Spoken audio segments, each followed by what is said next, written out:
Vamos lá, igreja local, vamos continuar, damos sequência aqui à segunda parte da nossa aula. Igreja local, né? O que é a igreja local, né? Uma igreja local, um grupo de cristãos professos, batizados no nome de Jesus, o Pai, do Filho e do Espírito Santo, conforme a ordem de Jesus, organizado com o propósito de fazer a vontade de Deus, né? Em síntese ali, o que é a igreja? A comunidade histórica que começa com Deus e é fundada em Cristo Jesus.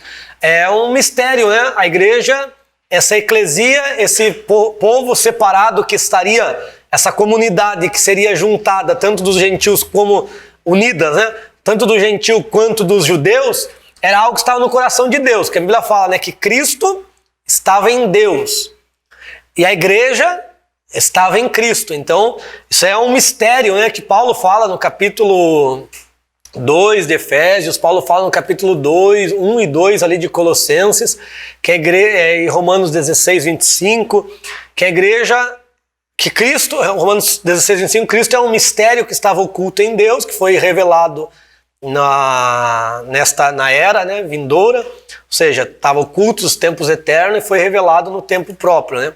E a igreja também é um mistério que estava em Cristo, né? Porque em Cristo nós temos essa junção de judeus e gentios formando um novo povo, sem divisão, sem a barreira, né, que os homens criaram. Os homens vão criando a barreira. Falamos do cativeiro, da divisão, né, das tribos aqui um pouquinho. O que provocou a divisão? Foi Deus? Não, Deus nunca quis a divisão. Mas Deus foi lá e formulou um projeto, né, ele já conhecia essa dureza do coração do homem e já deu aos profetas a profecia sobre as duas casas de Israel, né? Então Israel tem duas casas, né? Casa do norte, reino do norte, casa do sul, reino do sul, Israel e Judá. Aí vem Cristo, com Cristo forma um novo povo. Esse novo povo vai juntar essas duas casas, né? É o povo das duas casas, não é só judeus, é israelitas e judeus.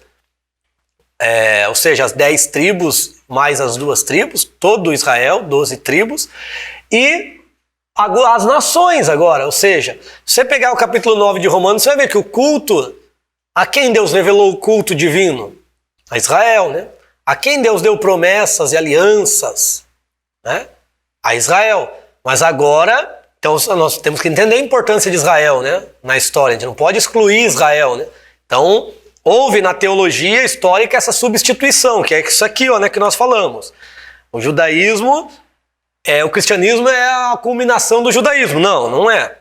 Então a gente não pode excluir o plano e os projetos de Deus para Israel e também não podemos deixar de lado essa nova aliança feita no sangue de Jesus. Tá certo? Então para Israel Deus tem os seus projetos, para a igreja Deus também tem os seus projetos. A gente tem que entender. Então estava em Cristo, foi fundada por Cristo, né? Na cruz do Calvário. A igreja está continuamente em processo, né? Então é um processo, a igreja local vai crescendo. Esse é considerado, nós colocamos no cronograma profético, nós estamos vivendo o tempo dos gentios. Tempo dos gentios. Jesus fala até que o tempo dos gentios acabe, e nesse tempo dos gentios, o cronograma profético, a cronologia profética que Deus deu a Israel não é contado. Por isso que foi cessado lá a 69ª semana, quando Cristo entra em Israel, mais ou menos ali, aquela data, e hoje nós estamos nesse período, né, que não é contado no calendário profético de Israel. As profecias só são contadas e os tempos proféticos só são contados para Israel quando Israel está em evidência. E hoje não é Israel que está na evidência, vamos colocar esse termo, né? Hoje nós temos o projeto da igreja, que é no tempo dos gentios. Hoje é o tempo dos gentios. Começa lá com o cativeiro babilônico. A estátua é Nabucodonosor, né? Então começa lá, cabeça de ouro, vem os braços de prata, né? Ventre de bronze. Vai se dividir lá nas pernas de ferro, Roma dividida, e vai culminar lá na barro e ferro nos pés, que é o governo do anticristo. Então esse é o tempo dos gentios, começou lá com Nabucodonosor e vai até o governo do anticristo. Nesse tempo dos gentios, Deus chamou a igreja, porque a igreja era esse povo que ia ser criado sem essas, a princípio, né? Sem essas exclusividade, né? Exclusivismo. O judeu se tornou muito exclusivista. Só eles ali. Não querendo propagar a mensagem. Tanto é, você nunca vai ver um judeu, não estou dizendo um judeu messiânico. O judeu messiânico já é diferente, ele vai evangelizar. Mas um judeu, por exemplo, você nunca vai chegar... Se você tiver um amigo judeu, ele nunca vai chegar, vai lá na minha sinagoga ouvir a palavra. Porque o judeu não faz proselitismo, né? O judeu ele não faz, eles ficam entre eles. Você, para ser convidado, você realmente tem que ser um amigo, depois de muita conversa, porque eles têm muito medo, né? De um doido entrar lá e explodir tudo, né? Que há essa perseguição, né? Há esse antissemitismo, né? Instalado no mundo inteiro, inclusive no meio dos evangélicos também, né? Esses tempos atrás um pastor foi processado por antissemitismo, né? Falou bobeira. Por quê? Fala bobeira por não conhecer, né? Acaba errando. Inclusive no projeto bíblico, né? Ele falou heresia até, né? Porque a gente não pode excluir esse povo. Nem Paulo, né? Até Paulo ficou triste, né? Por causa da situação de Israel, de estar tão apostasiada que não entendeu que o Mashiach veio, né? Que o Messias veio. Isso a gente tem que compreender bem. Certo? Então a igreja foi fundada no tempo dos gentios. Você vai ler capítulo, acho que 21 de Lucas, você vai ver, né? Até que se cumpra o tempo dos gentios. Quando se cumprir o tempo dos gentios é que acontece o arrebatamento. Aí Israel volta para o projeto, né? Porque a igreja, Deus já trabalhou, já fez, arrebatou, né? Agora Israel volta para a evidência profética. Aí as nações também vão ser alcançadas, vai ser pregado o evangelho pelas 144 mil, que foi uma pergunta que fizeram aula passada. Vai ser pregado o evangelho por anjos, né? Vai ser pregado o evangelho, acho que foi na live, né, que perguntaram, né? No Meet, né, que se perguntou, né? 144 mil. Vai ser pregado pelas duas testemunhas. Então, o evangelho, o que é o evangelho? O evangelho é a mensagem de salvação. Foi pregado a Adão, foi pregado a Abraão, foi pregado a Moisés, foi pregado a Davi, foi pregado através de Cristo. Adão é um entendimento meu, né? Abraão você vai ver em Gálatas, que Deus pregou a Abraão o evangelho. Em Hebreus 2 e 3 você vai ver que Deus pregou a Moisés o evangelho e a Davi, no tempo de Davi. Então só a mensagem do evangelho é por isso que a Bíblia fala que o anjo vem trazendo a mensagem do evangelho eterno. O evangelho já começou a ser pregado quando houve a rebelião, né? Dos anjos. Ó, se quiser ficar aqui, fica. Se não quiser, pode acompanhar ele. As boas novas da salvação para os anjos foi, vamos dizer assim, anunciado, né? Se você quiser continuar em obediência a mim, que criou, olha só, uma coisa tremenda, né? Ou se quiser seguir esse novo, né? Esse novo que quer construir um novo altar. Então, 2/3. O inimigo conseguiu convencer 1/3, né? Dos anjos. 2/3. Nesse tempo, os anjos tinham livre-arbítrio, porque eles decidiram, né? Eles optaram. Depois não tem? Por que não tem? Porque eles foram aperfeiçoados, vamos colocar assim, né? Eles receberam o prêmio, né? Então eles se tornaram, qual que é o prêmio deles? Se tornaram anjos eleitos. Paulo fala, né? Acho que em Timóteo, aos anjos eleitos. É o que vai acontecer com a gente. Então hoje um anjo pode pecar? Pode se rebelar? Não, porque ele já está eleito. Ele já está no estado que ele não peca, ele só está em obediência. Nós podemos pecar? Quando nós estivermos a nova criatura glorificado, vamos poder pecar? Não, receberemos o prêmio, não teremos mais essas tentações. Então, enquanto nós estamos nesse corpo, nós temos que batalhar no tabernáculo, gememos, sofremos, mas logo vai chegar o tempo que nós receberemos o edifício de Deus, né? Que é o novo corpo, que é o corpo glorificado. Aí pode vir, as tentações não farão diferença, porque nós já teremos sido premiados, né? Então é a mesma coisa que aconteceu com os anjos, vai acontecer com a igreja. É um paralelo que, pra você entender, né? Fica mais fácil, né? Aí por isso que alguns perguntam, até que houve questionamentos já em aula, o anjo poderia pecar novamente? Não tem, nem que ele quisesse pecar, não tem como ele pecar, porque ele já está eleito, né? Exatamente. Não tem essa... Exatamente. A igreja é muito mais do que a congregação local e é muito mais do que uma estrutura e instituição. Então é isso que a gente tem que entender. Então, a igreja de Cristo, a Querrilá, a congregação, não é aquelas regras e orientações da igreja local. E se fosse assim, quem estaria com a verdade, né? Porque a igreja A pensa de uma forma, a igreja B pensa de outra.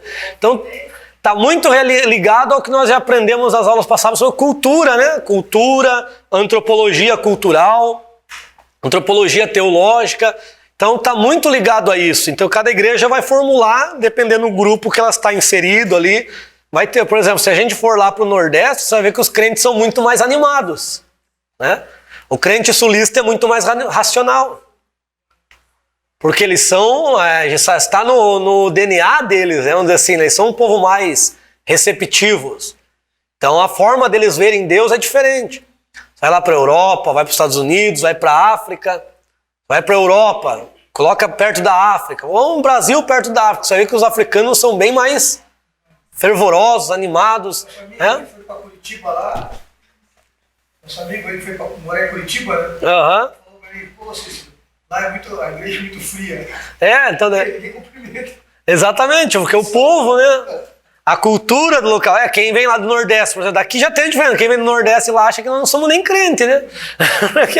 Porque nós somos mais racionalistas, mais analíticos, né? Assim, não que eles não pensam, nada disso. Mas o sulista, ele é mais. Né? Por causa da muitos europeus, né? Vieram aqui, alemães, né?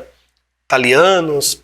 Aí nós também pegamos esse ritmo, conforme a região que foi colonizada, ela pegou o estilo desse povo, né? Então por isso que eu não posso chegar e a Assembleia tem o seu estilo, eu não posso chegar lá e ser o cara que vai falar totalmente contra, que daí eu vou ser o polêmico, né? Agora se eu for argumentando pela palavra, ensinando aí, começa outros também a argumentarem, ter esse entendimento, vamos dizer assim, tem coisas que vai mudando. Liderança, daí chega a nível de liderança, a liderança muda alguns aspectos. Então isso tudo é com argumento, é voltar à escritura, como a irmã falou ali, é o evangelho puro e simples, procurar sempre esse evangelho puro, o evangelho que Cristo ensinou. Às vezes difere do cristianismo, porque o cristianismo é instituição religiosa, certo? E a gente tem que se adequar ao evangelho, né? Não a costumes humanos. Às vezes tem costumes humanos que está pautados na escritura, daí tem costumes que é pautado na escritura, vamos corrigir, né? Aí é outra coisa, né? Tem muitos costumes. Aí tem pessoas que não querem obedecer, daí já é rebeldia, né? Porque também a gente não pode... o afrouxamento, até ouvi uma mensagem, não sei quem compartilhou, o afrouxamento doutrinário, né? Então o afrouxamento doutrinário... Degrau, né? Você fala do bebê, ele vai tomar o leitinho, tá? Então, por isso que às vezes pessoas em alguns lugares errados não prosperam, porque não tem ainda esse... Exatamente. Falta maturidade, né? Vamos ver as ordenanças da igreja. Então, ordenanças da igreja tem duas apenas, né? Ordenanças que Jesus deixou, né? Batismo e a ceia do Senhor, né? Então, ceia do Senhor. Batismo, imersão, aspersão, tem vários estilos que nós vamos ver aqui, né? Efusão. Então, batismo. Batismo, o que era o batismo? Era a declaração de fé. A igreja, a princípio, ela não tinha um regimento interno. Como saber se ele faz parte do hall de membros ou não, né?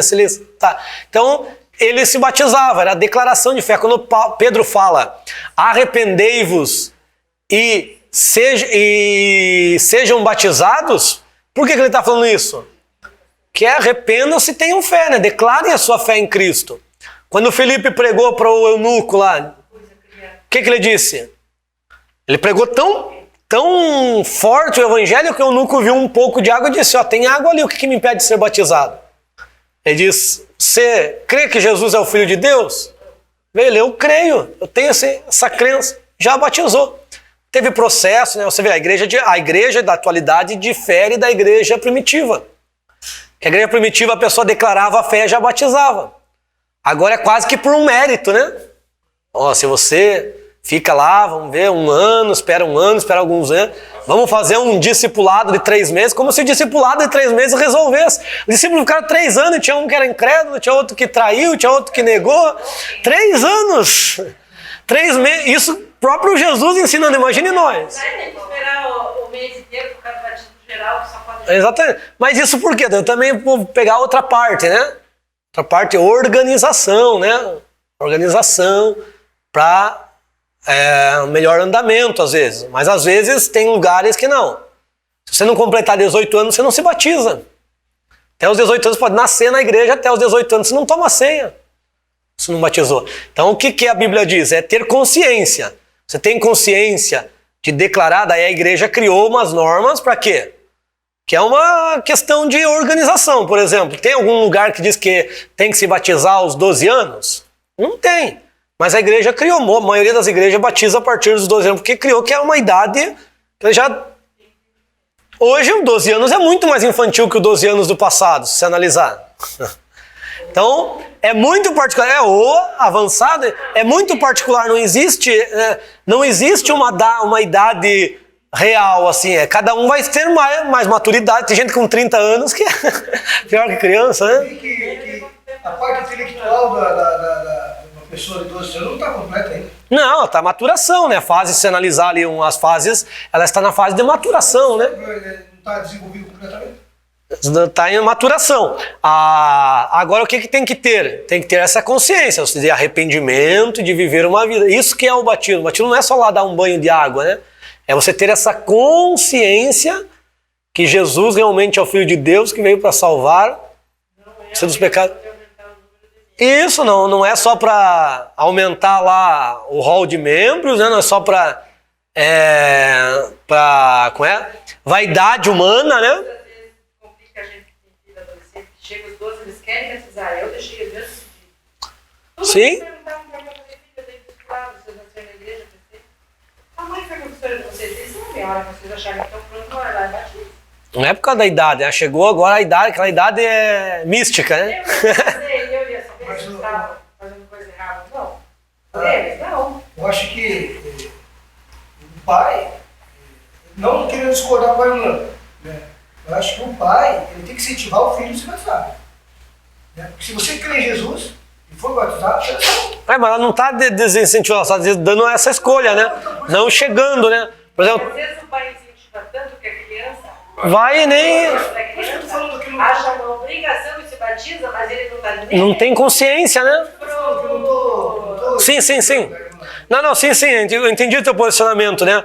Mas tem que ter essa instrução, né? Essa instrução, ó. A hora que você sentir o momento certo, a igreja, a partir de tal idade, a igreja já permite, mas se você sente que não é aquela idade, que você ainda não está preparado, você não está declarando, você tem que entender, tem que explicar o conceito. Qual que é o conceito? É você ter essa crença de Jesus como Filho de Deus e se arrepender das tuas práticas. Então, vai ter falhas? Vai ter falhas. Crente que se batizou é imune ao pecado? De maneira nenhuma, né? Então, é ordenança. Por que é ordenança? É porque na igreja, aqui ó, essa questão do batismo nós temos que entender, né? Hoje nós temos organização, né? A organização difere um pouco porque é necessário. Não precisa ficar uma bagunça. Por exemplo, ó, o povo não tem maturidade, infelizmente, o povo não tem maturidade. Teve pais lá na igreja de Pontal que achavam que o filho era tão maduro e queriam que batizasse com 10 anos, só porque o filho fazia isso, fazia aquilo na igreja. Falei, não, nós temos uma regra aqui, a gente faz por causa do bom andamento. Agora, se eu sei que a tua filha tem uma maturidade boa, teu filho tem uma maturidade boa, mas se eu abrir exceção para vocês 10, o que vai acontecer? O filho dele bateu, o povo é terrível, né? O povo dele, por que o filho dele batizou aos 10 anos e o meu não posso? Então, para a organização é necessário estipular algumas coisas. É o que a gente fala lá do ligar e desligar na terra. Então, tem coisas que a instituição, o líder vai ter que organizar. Mas é por isso que tem que ser ensinado o princípio. Aí, se é ensinado no discipulado, por exemplo, um discipulado não acaba a um ano de crente. Tem uma data fixa. O discipulado acaba quando você se torna um mestre. E o mestre continua aprendendo. É que eu fui líder de mocidade na minha igreja, e daí, na Assembleia de Deus Vila Paranaguá, e tinha muitos adolescentes, né? E a maioria deles queriam se batizar. Aí a gente incentivava a se batizar. Aí, quando eles chegavam em casa, o pai falava, olha, veja bem o que você vai fazer.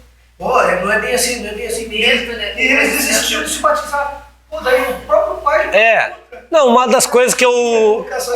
Uma das coisas que eu ouvi quando eu me converti, quando eu fui para a igreja, assembleia, ela falou, ó, depois que você batiza o negócio piora. Então era um conceito que Deus tinham, porque não era... Como se a pessoa, depois do batizado... É, como se fosse uma mágica ali, que o batismo fizesse uma mágica e você... Agora ia ser perseguido, antes você não era perseguido, agora que você... Não, o que é no conceito bíblico? Aqui coloca até uma palavra interessante, é uma manifestação da pessoa na igreja, universal, invisível, e na igreja local, visível, que é aquela comunidade. Então, para Deus, precisa eu me batizar? Para eu declarar que eu estou na igreja? Não. Por quê? A obra de santificação, ali, a regeneração, acontece depois do batismo?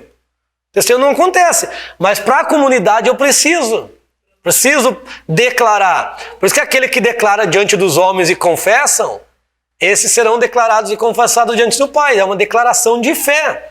Você está dizendo isso exatamente, que você vai seguir, que você crê, que você vai obedecer. É isso que é o batismo, né? Aí só que o que aconteceu? Virou ritualismo. Aí esse ritualismo, Deus não tem nada a ver com ele, né? Deus pediu os sacrifícios. Está lá os sacrifícios, estipulado por Deus, está lá, está na lei. Mas chega em Isaías, às vezes diz, eu não me agrado desse sacrifício que estão fazendo. Hein? Então, mas é Deus, o Senhor que pediu, mas vocês deixaram virar ritualismo.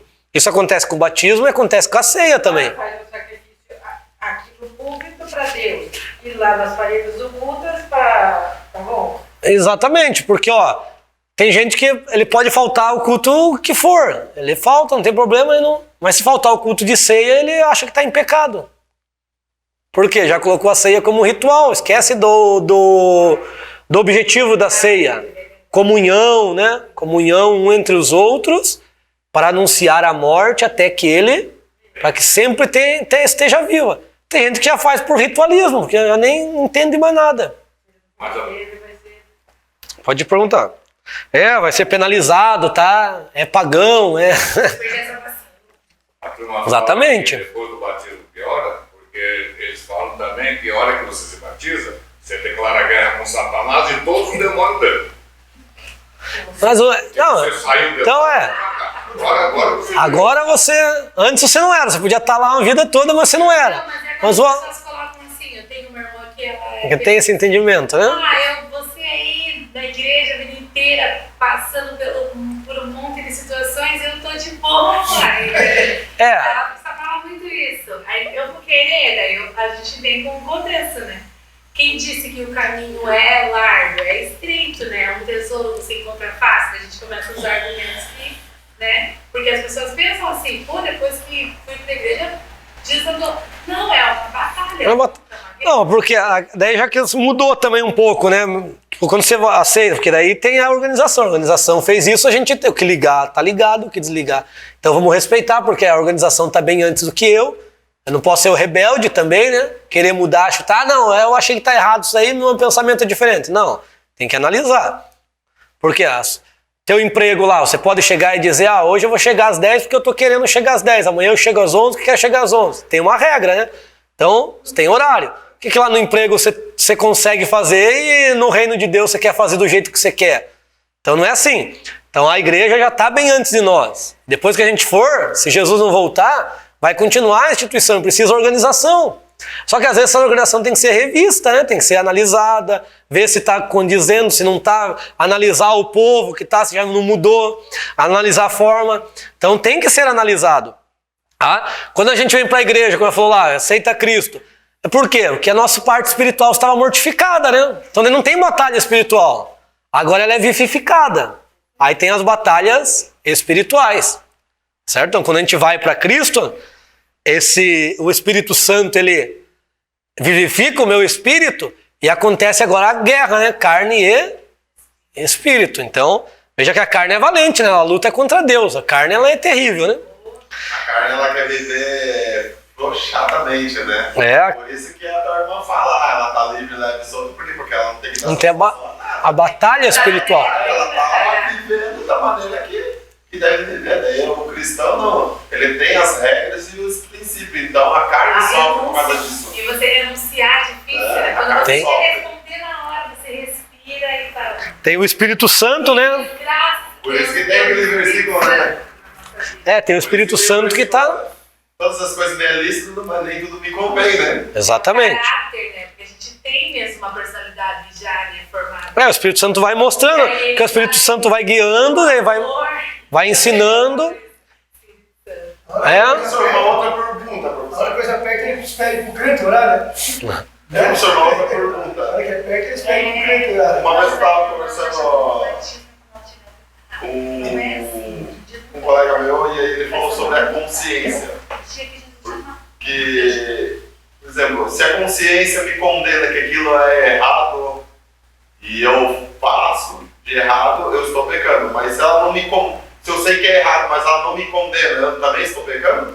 Na verdade, a consciência ela é uma constituição do Espírito, consciência e fé. Então, você sendo crente ou não sendo crente, você tem consciência. Isso é a constituição do Espírito. Acontece que como o homem está afastado, mortificado, isso daí é cauterizado. Agora, o texto que ele está querendo usar é uma outra coisa. É o coração. O coração, já até acho que expliquei para vocês, o coração ele precisa ser certificado conforme o coração de Deus. Se o coração não for certificado, ele se torna enganoso. Isso está lá em 1 João 2:1:19, alguma coisa assim. Em 1 João você vai encontrar, ou 3:19, alguma coisa assim. Coração certificado, ele precisa ser certificado, que é como se fosse receber o selo do Inmetro, né? O selo do Inmetro é que tem garantia que está aprovado para circular. Então, se você tiver o coração certificado conforme o coração de Deus, teu coração é segundo Deus. Então, se a tua mente, né, te condena, o teu coração não vai condenar. Agora, quando o coração não estiver certificado, agora o que acontece? O coração se torna enganoso. Por isso que a Bíblia fala em alguns termos lá, o enganoso é o coração do homem, mas não é que o coração do homem é enganoso todo o tempo. Que o coração procede às saídas da vida, né? O interior do íntimo, que é do Espírito. Então, mas se o Espírito Santo está no teu espírito e está te guiando em toda a verdade, está te guiando pela palavra, você está vivendo a palavra, teu coração é enganoso? Jamais. O que a tua consciência vai falar? Você vai saber o que tem que seguir corretamente, né? A tua mente, ela não vai, por mais que ela te acuse em alguma coisa, é o diabo, são setas, né? São setas. Mas, peraí, tá me acusando de algo que eu não devo. É igual, daí entra o reformador Martinho Lutero lá, que diz a história que o diabo listou todos os pecados dele. Ele falou, mas esqueceu um, ele falou pro diabo. Não esqueci, tá todos os teus pecados aqui, ó, todas as tuas fragilidades. Não esqueceu de uma coisa, hein? Que sangue de Jesus me redime de todo o pecado. Então, esse é um negócio, né? As pessoas confundem, né? Coração enganoso, aí o coração enganoso é o coração que não está certificado, seja, aquele coração que não age segundo Deus, que não está vivendo pela palavra. Davi era segundo o coração de Deus, né? Mas chegou um momento que ele não certificou o seu coração para agir como Deus, para agir conforme o coração de Deus. E o que aconteceu? Ele pecou. Então, essa certificação é diariamente, né? Porque daí está fora do que Exatamente. está na Bíblia. Então, a consciência jamais vai te acusar, porque a consciência é uma diretriz. A Bíblia fala da lei que é colocada no coração do homem, né? A lei que está intrínseca ao homem, até o homem gentil, lá no caso, Paulo está falando do contexto gentil. Eles praticam coisas da lei, mesmo não tendo lei, porque é o quê? Exatamente essa lei na consciência que Deus colocou. Então a consciência não vai te acusar. Consciência. A consciência é aquela luzinha vermelha que a gente fala que era, né? Ou alguns falavam na época a vozinha na tua cabeça que diz que pode, não pode. Isso é consciência. Agora, uma coisa é se o teu coração, se tua mente te condenar, mas o teu coração está certificado, que é uma das coisas que às vezes acontece. Né? O diabo lança dardos na tua mente, você pensa que não está obedecendo a Deus, aí tem pessoas que te levam ao extremo, né? Tem medo de dar um passo e pecar, que é o diabo que às vezes fica lançando dardos, né? Igual a esposa dele fala, né? Para ele abandonar esse Deus, amaldiçoar esse Deus e morrer. Uhum. Exatamente. Vamos lá, os tipos de batismo, para nós darmos sequência aqui. Temos imersão, mergulhar. O texto hebraico para isso é as oblações, né? Abluções, que é as lavagens que eles faziam, que eram os rituais, os sacerdotes faziam essas lavagens, esses rituais, né? Mergulhar, o sentido mais completo é o mergulhar, porque fala de submergir, né? Batismo tem essa intenção de submergir, mas existem igrejas que praticam por aspersão também, né? A água é aspergida sobre o batizando, tem a efusão, a água é derramada sobre a cabeça do batizando, né? Sobre a cabeça, aspersão, jogar. Efusão foi o que eu nunca recebeu naquele dia, né? Efusão, não sei a profundidade do rio, né? Mais ou menos isso, né? Mas provavelmente, batismo tem todo sentido. Provavelmente, tem batismo que nem precisa de água. Você já viu que tem um batismo na Bíblia que nem precisa de molhar? Só passar pela água já foi batismo. De Moisés. Isso. Exatamente. O povo passou a terra enxuta e foi batizado. Né? Batizados em Moisés e batizados na nuvem, ou seja, aqueles que estavam debaixo da nuvem, porque o batismo é uma aliança, né? É uma aliança que você faz declarando. Então, o sentido mais completo da palavra, se nós formos analisar pela palavra, é o imersão. Mas uma pessoa batizada por imersão, que não entende o conceito e não vive o evangelho, e outra pela aspersão, que entende, aceita e compreende, qual que é melhor? Isso é só questão de costume, né? Então não tem heresia, né? Uma que se torna aí questionável é o pedobatismo, né? Porque é o batismo para criança, né? A criança não tem consciência. E exatamente a questão do batismo é essa consciência de você crer que Jesus é o Filho de Deus. Por exemplo, tem o João Batista batizou para o arrependimento do pecado, mas Jesus ensinou uma nova forma de batismo. Em nome do Pai, do Filho e do Espírito Santo, né? Pelo menos 4 dos discípulos de Jesus ali foram batizados por João. Jesus batizou de novo. André, Pedro, né? João. Foram batizados. João, André, tem outros. Pedro não me recordo, mas tem uns que seguiam João Batista. E foram batizados conforme João Batista. Jesus não batizou, por quê? Jesus ensinou uma nova forma para a igreja. Eles já tinham compreendido, Jesus já tinha lavado, vós já estáis limpos pela palavra que eu vos tenho falado. Agora Paulo já batizou, né? Paulo encontrou os seguidores do João Batista, lá em Éfeso, e perguntou, vocês receberam o Espírito quando creram? Eles nem sabemos que tem Espírito, que negócio é esse? Nós estamos perdidos, estamos por fora. Aí ele ensinou, batizou em nome do Pai, do Filho e do Espírito Santo.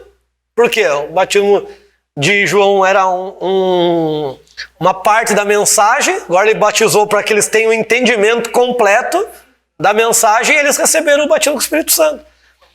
O batismo com o Espírito Santo depende do batismo das águas? Não depende. Mas no início ali, eles entendiam, quando eles entendiam a mensagem e se entregavam, eles eram batizados do Espírito Santo. Hoje, por que não acontece essas coisas? Porque hoje a gente está pregando fraco demais, né? Não está pregando profundamente, não estamos com aquela graça de pregar e as pessoas serem cheias. Ou as pessoas não estão entendendo, não querem entender. Alguma coisa está faltando aí, né? Ou nós estamos pregando muitas regras e pouco evangelho, né? Ou a gente não está tocando o coração. Não temos aquela graça que eles tinham. Então nós temos que buscar a Deus essa graça, né? Porque assim o evangelho vai ser propagado e mudado, né? Não é pelas regras de fé, né? Não é pelas regras da instituição. E sim... Exatamente. Por isso que tem que viver, buscar, que essa autoridade que nós recebemos não vem por tempo de igreja, né? Vem pela tua comunhão com Deus. Vamos lá, continuar a ceia do Senhor. Esse é o termo mais correto, né? Ceia do Senhor, mesa do Senhor, é os termos bíblicos. Nós criamos depois Santa Ceia, recebemos, né? Herança do catolicismo também, a gente cria esse termo, né? Tem problema falar, não vejo nenhum problema, mas o termo bíblico é ceia do Senhor, beleza? Mesa do Senhor, tá? Comunhão, vai usar muito a comunhão. Encarnação e expiação, né? Isso que a gente prega na ceia, né? Recebi do Senhor, entreguei, na noite Jesus foi traído, pão, dando graça, este é o meu corpo que é partido por vós, fazei isso em memória de mim. Então é interessante essa questão de memória, que se você vê, Mateus estava lá com Jesus no dia? Mateus estava, Levi era um discípulo. Marcos não estava. Mas Marcos recebe a influência de Pedro. Petrino, seu escrito. Pedro estava. E Mateus e Marcos não dizem que é memorial. Você não vai encontrar, você pode ler lá. Não diz que a ceia é um memorial. Porque esse entendimento Deus deu a Paulo. Porque ele diz aqui, ó, eu recebi do Senhor, ele recebeu por revelação. Que era um memorial. Por que Paulo entendeu? Porque Paulo tinha bastante conhecimento dos sacrifícios da antiga aliança. E ele entendeu que o sacrifício vegetal, o pão, o vinho, o azeite ali era um sacrifício memorial. Que era ofertado sempre com sacrifício animal. E Cristo é o Cordeiro de Deus. Sacrifício animal e a ceia é esse sacrifício. Por isso que participando da ceia nós estamos participando da morte até que ele, e anunciando. Anunciar é participar, né? É ser testemunha. Anunciando a sua morte até que ele venha. Então nós somos testemunha.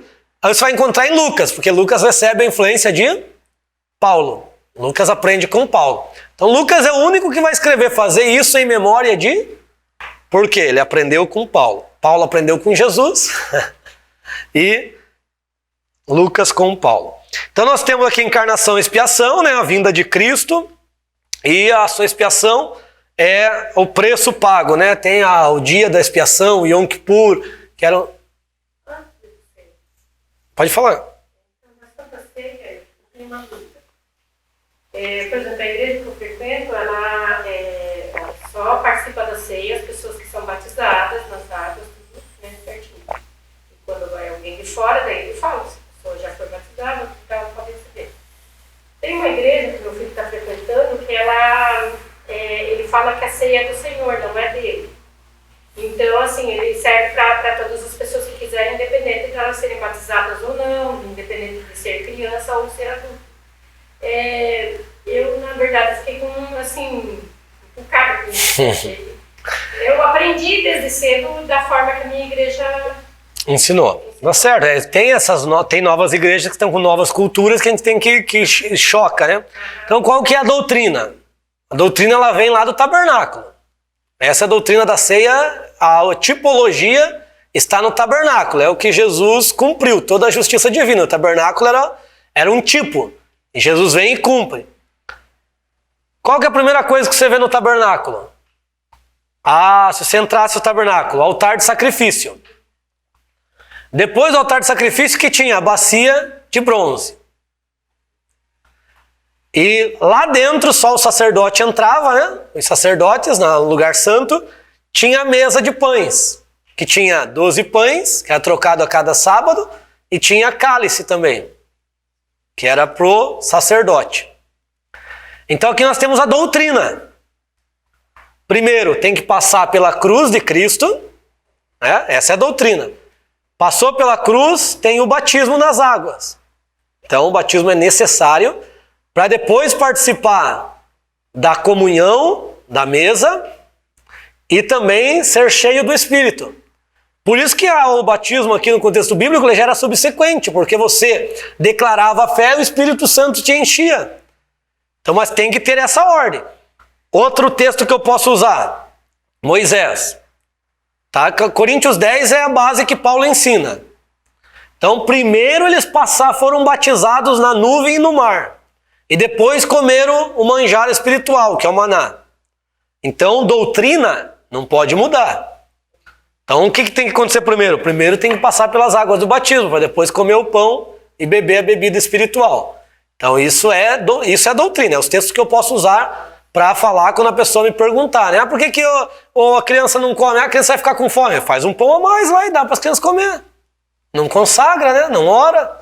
Simples, a criança está com fome, leva ali na salinha, dá um pouquinho de suco de uva, tem problema?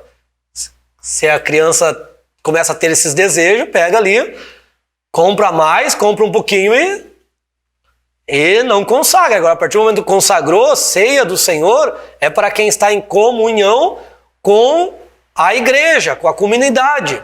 Então é uma forma de nós fortalecer a nossa comunhão, porque na época de Paulo era uma refeição. Mas que Paulo vai ensinar que é um memorial, porque antes eles comiam, o pessoal ficava sem comer o dia todo, já separava um grupinho, né? Já tinha em Corinto, tinha aquelas facções, uns se achavam mais espirituais que os outros, uns não queriam casar porque achavam que ia chegar à estatura de anjo, Né? Aí ficavam se inflamando, né, nas suas paixões, mas aí Paulo vem e ensina e coloca tudo em ordem. Tá? O que a ceia é? É para nós lembrarmos comunhão uns com os outros e com a cabeça, né? Então a comunhão com a cabeça, nós somos o corpo, comunhão com Cristo, e essa comunhão com Cristo só pode ser viva se eu estiver em comunhão com a igreja, porque o que João ensina? Se eu digo que amo a Deus e odeio o meu irmão, esse amor é como que eu amo a Deus que nunca vi, se eu não consigo amar o meu irmão.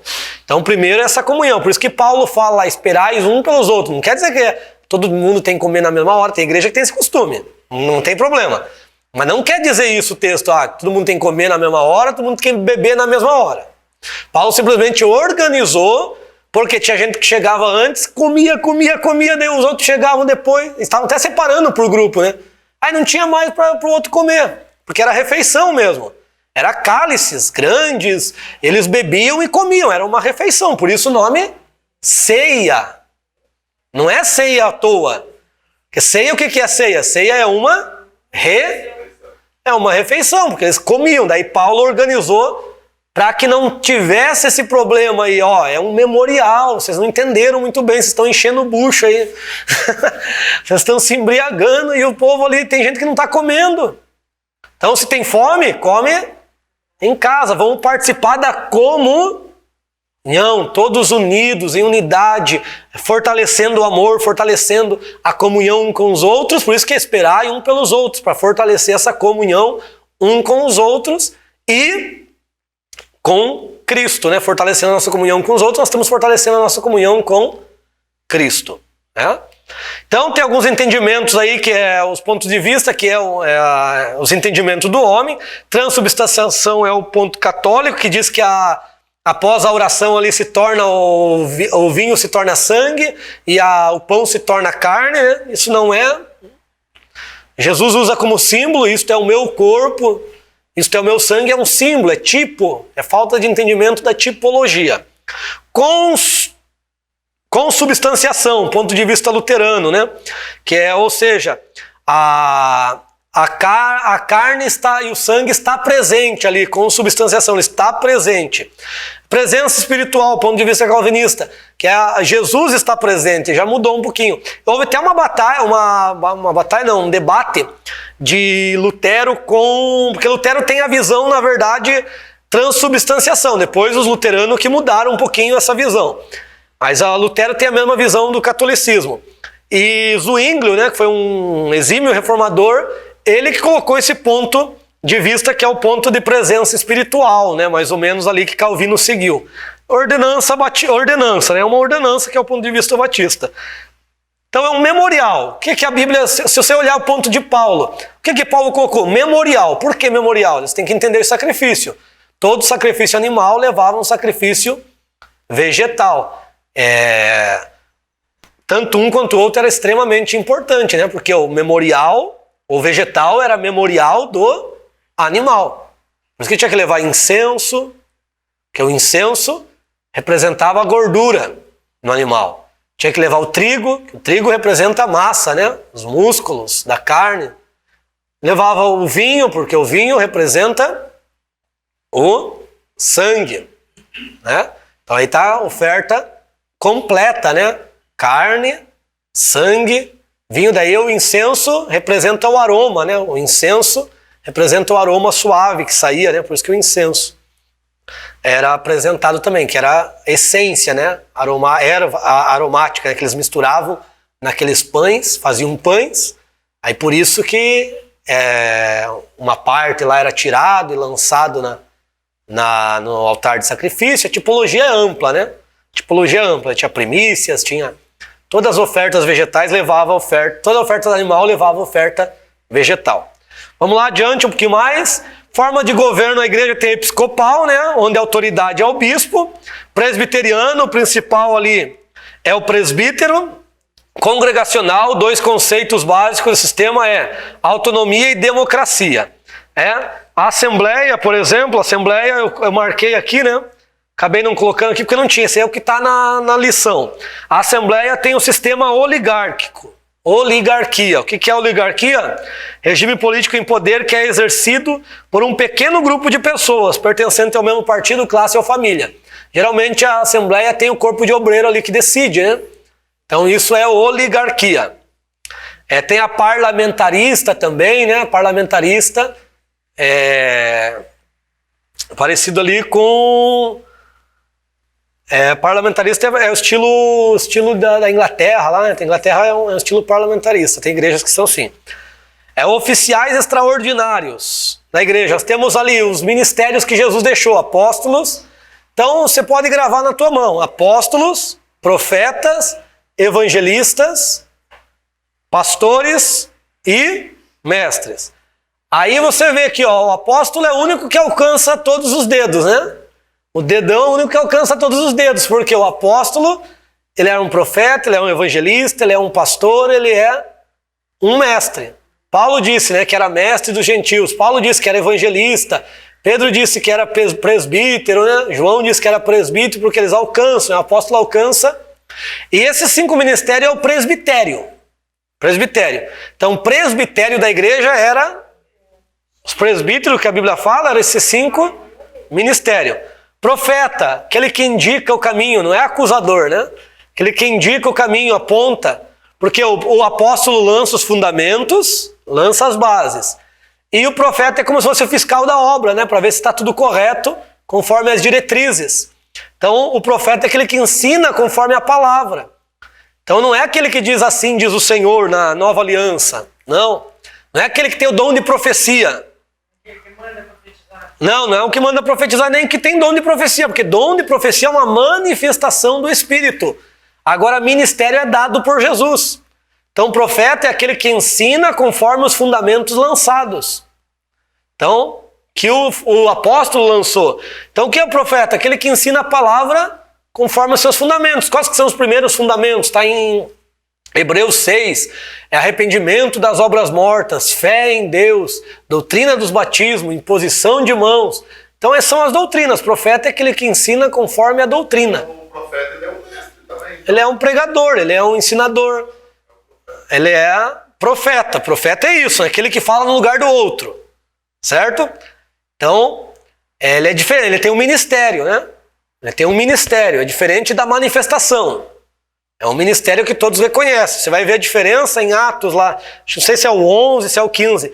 Tinha 4 filhas lá de não sei qual evangelista, não lembro agora o nome, que elas tinham o dom de profetizar. Elas tinham, era pro Felipe, isso, profetizas. Tava na mente, mas não queria errar, né? Ainda bem que você lembrou. Aí chegou a Ágapo, né? Acho que é Ágapo, alguma coisa assim. E ele pegou o cinto de Paulo, amarrou e disse, ó, assim amarrarão o homem que...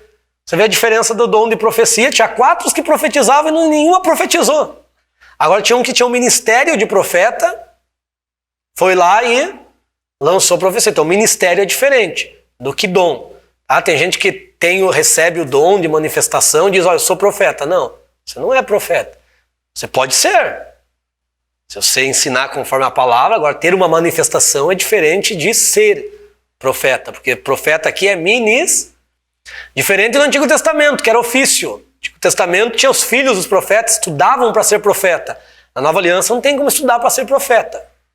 É um ministério que você recebe de Cristo, né? Aí tem os evangelistas, dedo maior, porque o evangelista é o que alcança, é ele que vai, né? Ele que vai mais longe, é ele que busca, né? Ele que busca para encher aqui, ó, né? Para complementar as bases do fundamento, ele que vai encher para que as pessoas vivam, né, esse fundamento, e o profeta ensine.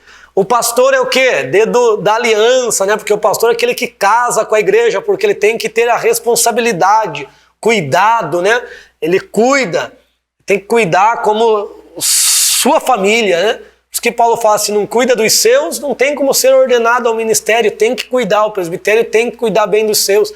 Porque se ele é bruto com aqueles dos seus, como que ele vai cuidar do rebanho de Deus, né? Se ele é rude com aquele dos seus, como que ele vai ser bondoso para com o rebanho de Deus? Então, o pastor, ele casa no sentido de amar, de ter aquele amor, ter aquele zelo, ter aquele cuidado. Mas o primeiro ministério do pastor é a sua esposa, a sua família, a sua casa. Não pode esquecer isso, né?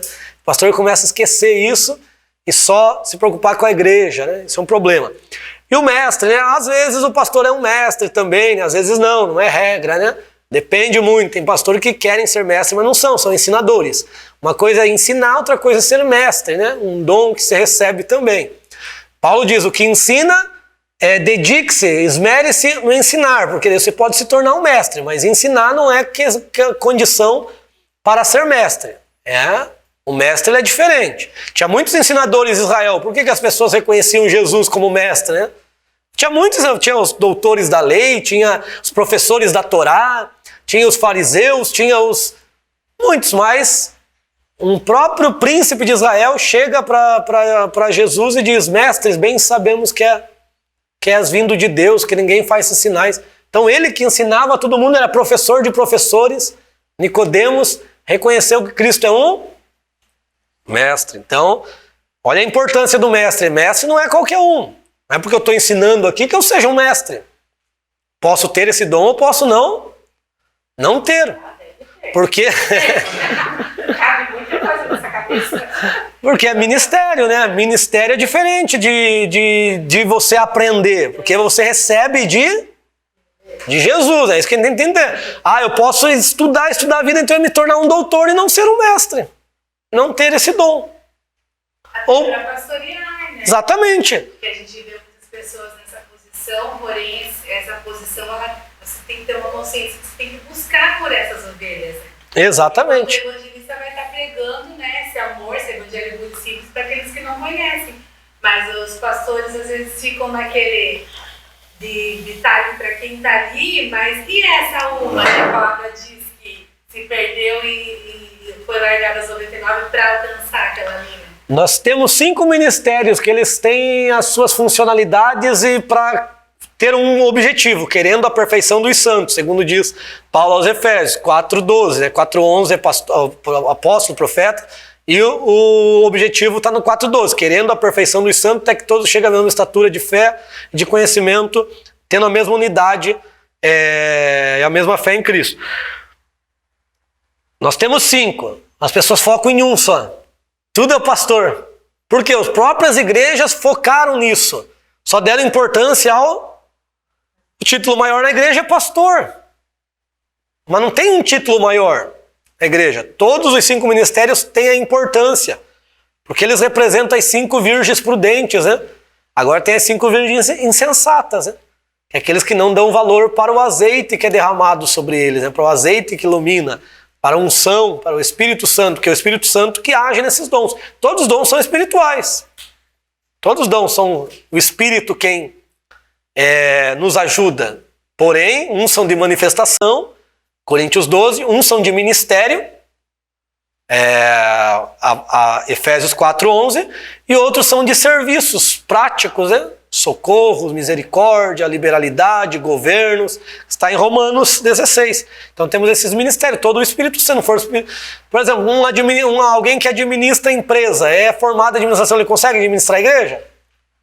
Na questão organizacional ele pode até se dar bem, mas na questão espiritual, porque ele não é chamado por Deus.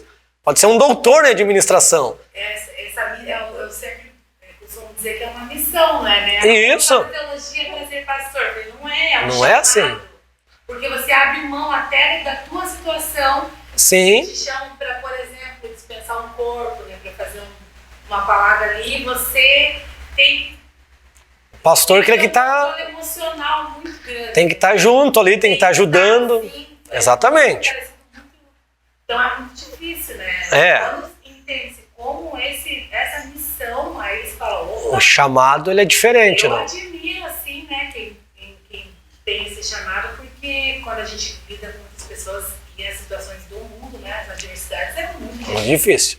Exatamente. Aí tem o assistente, o auxiliar ali, que é o diácono, né? O diácono seria, vem do termo ali, ruperetes, né? Que é aquele que ministro, né? O ministro que está ali para ajudar, auxiliar todos. Então existe, se fosse pegar um ponto bíblico, me fale assim, isso aqui é um contexto, né? Um ponto bíblico. Qual que seria o ponto bíblico de uma ordem eclesiástica, de uma hierarquia? Episcopo Quem que é o episcopo? Tá ali, ó, né? Bispo, episcopo. Bispo porque epi, visão de cima. Então, epi, de cima. Então, episcopado é aquele que está em cima, né? Então, a visão de cima. Então, o bispo é diferente do presbítero. Tem gente que acha que é a mesma coisa, mas não é. Então, o bispo é aquele que tem a visão de cima. O presbitério é os 5 ministérios. E a base é o diácono. Certo? Essa seria uma hierarquia bíblica. Episcopo. Feminino de episcopo não é bispa, tá? Feminino de bispo, né? Não é bispa. Grande erro aí. Feminino de bispo é episcopisa, que vem dessa palavra aqui, né? Vem dessa palavra episcopo, episcopisa, assim como não é profeta, eu sou a profeta. Não, você não é a profeta, não. Você é a profetisa. Tem gente que acha que profetisa é segunda classe. Não é, é o português. Né? Profeta é mais importante que a profetisa. Não, é o português. Né? Profeta, profetiza. Certo? Então, sacerdote, sacerdotisa, não tem. Nós somos sacerdócio real. Mulher, você vai aplicar a mulher a mulher é um sacerdote. Não, a mulher é uma sacerdotisa. Então, feminino é isso. Não tem nenhum problema. Ah, não, sacerdotisa é lá do paganismo. Nada a ver. Você é misturar as coisas, né? O do bispo ali é o superintendente. direcionar os pastores. Os presbitérios, né? Presbitério. As 5 classes ali. Exatamente. Aquele que está o superintendente de todo. Seria um pastor presidente, né? O pastor presidente colocaríamos assim na Assembleia, esse sistema da Assembleia. O pastor presidente seria um bispo, né? Seria um bispo, ele está direcionando todos os outros. Tem apóstolo ali, que é aqueles que vão lá lançar fundamento, vão em colônias, vão em ilhas aqui que não tem nada e lançam os fundamentos do evangelho. Esse é o apóstolo. É o Shalia, é o enviado. Apóstolo não é aquele que tem 10 mil membros na igreja, conforme estão consagrando hoje. Se tiver 10 mil membros da igreja, você pode ser consagrado apóstolo, né, em alguns segmentos. Né? Tem nada a ver isso. Apóstolo. Paulo, a gente já direciona. Apóstolo é um missionário, né? Um missionário faz uma missão que ele recebe um chamado específico. Jesus era um apóstolo, tá? Em capítulo 3 de Hebreus, ele veio com uma missão que ninguém conseguiria resolver. Aí ele deixou os 12 primeiros apóstolos receberam uma missão que não foi dada a nós, que é lançar os fundamentos. Ninguém pode lançar o fundamento hoje. Por quê? Porque já está lançado, a gente só vai construir sobre esse fundamento que já está lançado, que é Cristo. Certo? E o diácono é aquele que está para ajudar ali, para ajudar em todo momento. Tá, a missão da igreja: testemunho, serviço, comunhão, adoração, é glorificar, é evangelizar, é pregar, é viver santidade, né? Muitas as missões da igreja, né? Então tem muitos conceitos aqui que a gente não precisa entrar em detalhes, que é mais tranquilo. Agora o anjo, vamos comentar do anjo, né? Na live a gente comentou muito do anjo e pouco da igreja. Aqui vai dar pouco tempo para falar dos anjos. Mas a palavra hebraica malach a covalente dela em grego, angelos, né? Daí vem o termo angelologia, o termo que a gente mais usa, angelologia. Malach quer dizer mensageiro, só isso. Malach quer dizer mensageiro, enviado com a missão. Então ali está os termos, aí temos aqui a visão no decorrer da história. As escrituras hebraicas atribuem ali, lá, os assírios, gregos deram alguns segmentos a esses seres semidivinos, né? Deram nomes, até Hermes. Hermes é um homem caído tentando tatear o mundo espiritual, né? Daí criaram a mitologia, né? Os pseudos semideuses, que na verdade são, até comentei na live, são anjos que a natureza, por exemplo, ela está governada por Deus, está sendo sustentada por Deus. E Deus criou anjos para cuidar de cada aspecto. Você vai ver que quando vai ser lá os 144 mil, há uma ordem de os 4 anjos que cuidam dos ventos norte, sul, leste e oeste pararem os ventos. Que vai, tremendo, né? Extraordinário. Vai cessar ali para poder selar esses 144 mil. Então tem o anjo de fogo, a Bíblia fala, né? Tem anjo em todos os aspectos da natureza, né? Do cosmos. Então o mundo espiritual é muito mais além do que nossa mente finita consegue captar, né? Não tem possível. Por isso que tem as linhas filosóficas que tentaram tatear, as linhas racionalistas eliminaram eles do seu pensamento, porque racionalista está ligado àquele que só consegue, ele só vai dissertar, argumentar aquilo que a sua razão chega, então ela é muito materialista, né? Exatamente, que se a razão alcançar e explicar, ele vai entender que é verdade. Se a razão não explica, ele não vai crer. não tem essa análise. A Bíblia vai colocar 2 nomes, né? Mas se esses têm nome, quer dizer que todos também têm a sua personalidade, o seu nome, né? Gabriel e Mirael, né? Ou Gabriel e Miguel, né? Então, segundo lá os judeus cabalistas, né? Eles colocam outro nome, né? Que é Rafael, Uriel, né?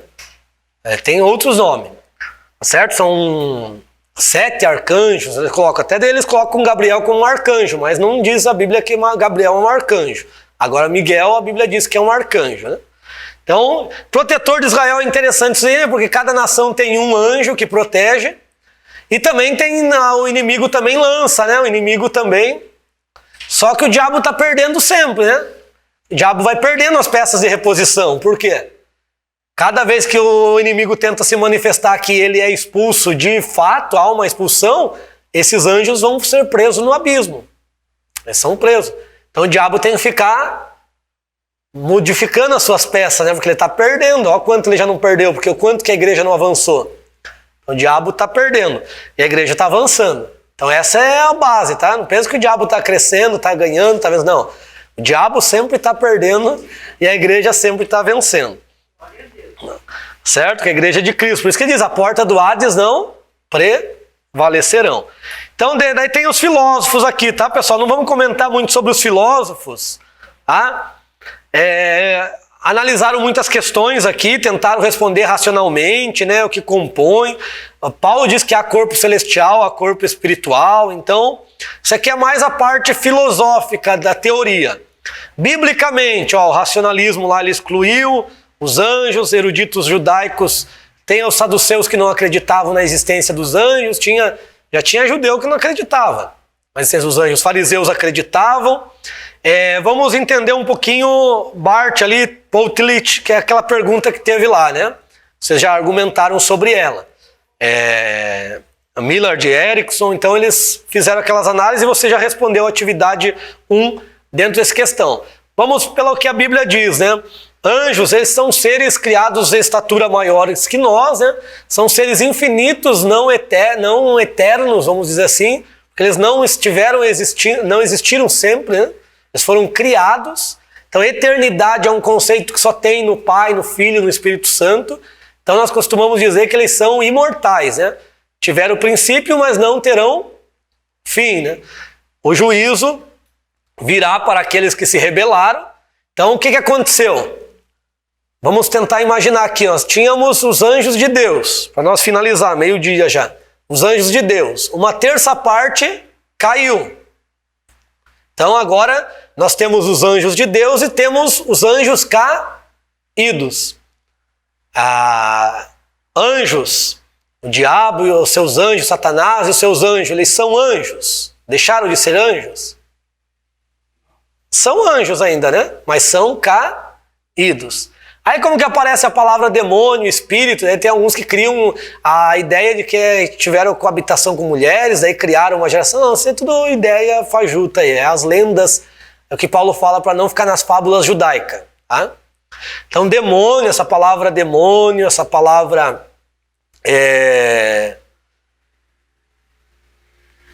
demônio, a palavra espírito maligno, ela vem por quê? Porque eles deixam a sua habitação natural, que é as regiões celestiais, entram na terra e possuem pessoas. Aí eles se tornam o quê? Espíritos são chamados, né? Jesus falou espíritos malignos, espíritos impuros. Aí a palavra demônio vem no sentido de divindade. Por exemplo, um grego, quando ele falava, você vai adorar o demônio, ele não era um pejorativo para um grego isso. Para um grego, demônio quer dizer um ídolo. Um ídolo, um deus. Então hoje nós temos esse sentido pejorativo porque esses espíritos malignos são conhecidos como demônios, por causa do termo grego. Mas foi aplicado, a igreja aplicou, aos espíritos malignos ele aplicou esse termo, demônio. Mas um grego, um pagão, vamos dizer assim, na época lá, se ele falasse, vou adorar o demônio de Apolo, ele está dizendo que vai adorar a divindade de Apolo. Que para ele demônio é divindade, é ídolo. Compreenderam? Então não existe uma cria, né? Demônio é uma raça inferior de anjos. Não. Existe, é simplesmente palavras que foram aplicadas. São anjos caídos. Quando eles querem interferir nesta vida, porque para estar aqui precisa ter o passaporte. Qual que é o passaporte para estar aqui? O corpo. Aí eles têm que quebrar leis, né? Aí por isso que eles se tornam espíritos malignos, espíritos imundos, são chamados, né? Não é se tornam. São chamados de espíritos malignos, espíritos impuros. Ou a igreja usou esse termo. Essa questão de encontrar a brecha para agir. Isso, demônio. Eles encontram ali, mas eles estão na ilegalidade, porque eles deviam estar nas regiões celestes. O diabo conseguiu entrar para atuar, mas eles não poderiam dominar as pessoas, né? Ter o domínio da mente ou como fala, manifestar, né? Dominar a mente. Isso aí é uma ilegalidade. Eles estão aqui ilegais, fazendo isso. Aí quando encontra alguém cheio do Espírito Santo, há expulsão, né? Jesus tinha tanta presença do Espírito Santo que eles vinham de longe, né? Se ajoelhando, se dobrando. Olha a autoridade, né? Que a igreja tem que ter. Exatamente. Então a igreja tem que ter essa autoridade, que a igreja está perdendo essa autoridade. Essa consciência. Exatamente. Maior que está em mim, né? São enviados, nós comentamos lá, são enviados, estão a mandado de Deus, então eu não posso ficar mandando anjo, né? Anjo, vai ali, anjo, vai aqui, anjo, pega lá. Tem até hino, já mente, né? Olha o anjo ali, olha o anjo lá, gente querendo agarrar anjo na igreja, né? Então, não, anjo está mandado de Deus a serviço daqueles que vão herdar a salvação. Então, é mandado de Deus para servir no que for preciso, para auxiliar. Anjo não prega evangelho hoje, um dia vão pregar, hoje não prega, você observa, mas eles ajudam. Protegem, no caso, essa pessoa. Não só proteção, mas em outros aspectos. Olha lá, Deus enviou anjo para libertar Pedro, né? Então olha só a atuação deles. Isso é só um exemplo, né? Então eles estão atuantes veemente, né? Se nós tivéssemos nossos olhos, a gente fala espirituais, não é espirituais, é os olhos da alma, né? Os olhos espirituais é o discernimento do espírito. Agora os olhos da alma é ver esses dois mundos. Nossos olhos da alma estão fechados por causa do pecado. Por que eles estão fechados? Na verdade, Deus deixou esses olhos da alma fechados no homem, criou o homem com os olhos da alma fechados. Por quê? Para que ele usasse a fé. A fé é dada, porque diz assim, pela fé nós entendemos que os mundos foram criados. Pela fé nós cremos tanto no invisível como no visível, né? Pela fé nós cremos naquilo que a fé, ela é o firme fundamento das coisas que não se veem, mas se esperam. Então Deus colocou a fé. Se o homem usasse a fé para crer na palavra de Deus, o que aconteceu? O homem ia ser eleito e a sua visão ia ser aberta, ia ser igual ao dos anjos. Os anjos veem os dois mundos, né? Os anjos veem o mundo espiritual e contemplam o mundo físico. Nós veríamos o mundo físico, porque, como já vemos, né? Esses olhos do corpo, da carne, foram criados, é uma figura de linguagem, tá? Foram criados abertos, por isso nós contemplamos o mundo físico, mas os olhos da alma foi fechado. E no lugar disso foi dado a fé. O homem não usou a fé. Você viu que Adão não usou a fé. A galeria dos heróis da fé começa com quem? Em Hebreus 11. Não começa com Adão. Já percebeu? Começa com Abel.